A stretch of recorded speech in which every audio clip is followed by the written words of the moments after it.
One of the things that philosophers do when they think about mathematics is they ask a very fundamental question. What is a number? What is a number?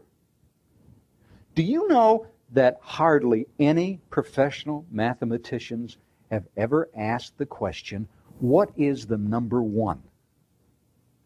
Seriously. So I said, now, students, I want you to tell me what the number 1 is, okay? Is this the number 1 right here? Some would say yes. Is this the number 1? Is this the number 1? And what I'm trying to get from these students is this answer. None of them, none of these things you've written on the board is the number 1. What you've written are symbols. Reference for, R-E-F-E-R-E-N-T-S. Reference for the number 1. And so then I went on and I said, do you know, students, that actually in any book that you might read, you'll never find the real number 1? So suppose I give you some propositions that tell you what the real number 1 is. Why don't we begin by saying the number 1 is a concept. Ooh, that impresses students. What is a concept? It's an idea. The number 1 is not found in this world. The number 1 is an idea. Okay. Now, where do ideas exist? Ideas can only exist in minds. If you're ever at a bus stop and somebody else at the bus stop is going around like this, and you say, what are you doing? And he says, I'm trying to capture ideas. Walk away. Don't get on the bus with that guy. Ideas don't exist out here. They only exist in minds. Okay? Okay, kids. Now, another point. The number 1 is eternal.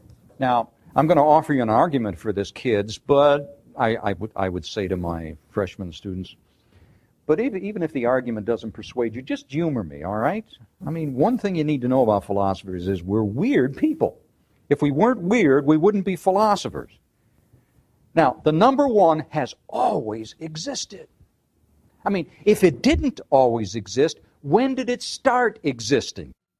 When did the number 1 first exist? Now, some people might say, the day some primitive man first thought about it. Well, how did he know it was number 1? Did he say, I just had an idea, and I want to know if it's, and no one else has thought about it? How's he going to compare his idea of the number 1 to anybody else? It's sort of like, well, the perfect circle has always existed. The Pythagorean theorem has always existed. No, Pythagoras thought it up. No, he didn't. He discovered it. There has always been a number 1. And if it didn't always exist, when did it begin existing and what brought it into existence? Number 4, the number 1 is immutable. What does that mean? It means the number 1 has never changed and the number 1 can never change. For one thing, if the number 1 could ever change, what would it change into? The number 2? Then it would no longer be the number 1. The number 1 must be forever unchanging, because if it ever did change, it would no longer be the number 1. Now, one other thing. The number 1 must exist independently of human minds. Why? Because no single human mind is eternal or immutable, nor is the collectivity of human minds eternal and immutable, because there was a time when no human minds existed. So if the number 1 is eternal, the number 1 must precede, it must antedate human mind. So, number 6, there must exist an eternal and immutable mind. If the number 1 can only exist in a mind, and the number 1 is eternal, then the mind in which the number 1 has always existed must be an eternal mind.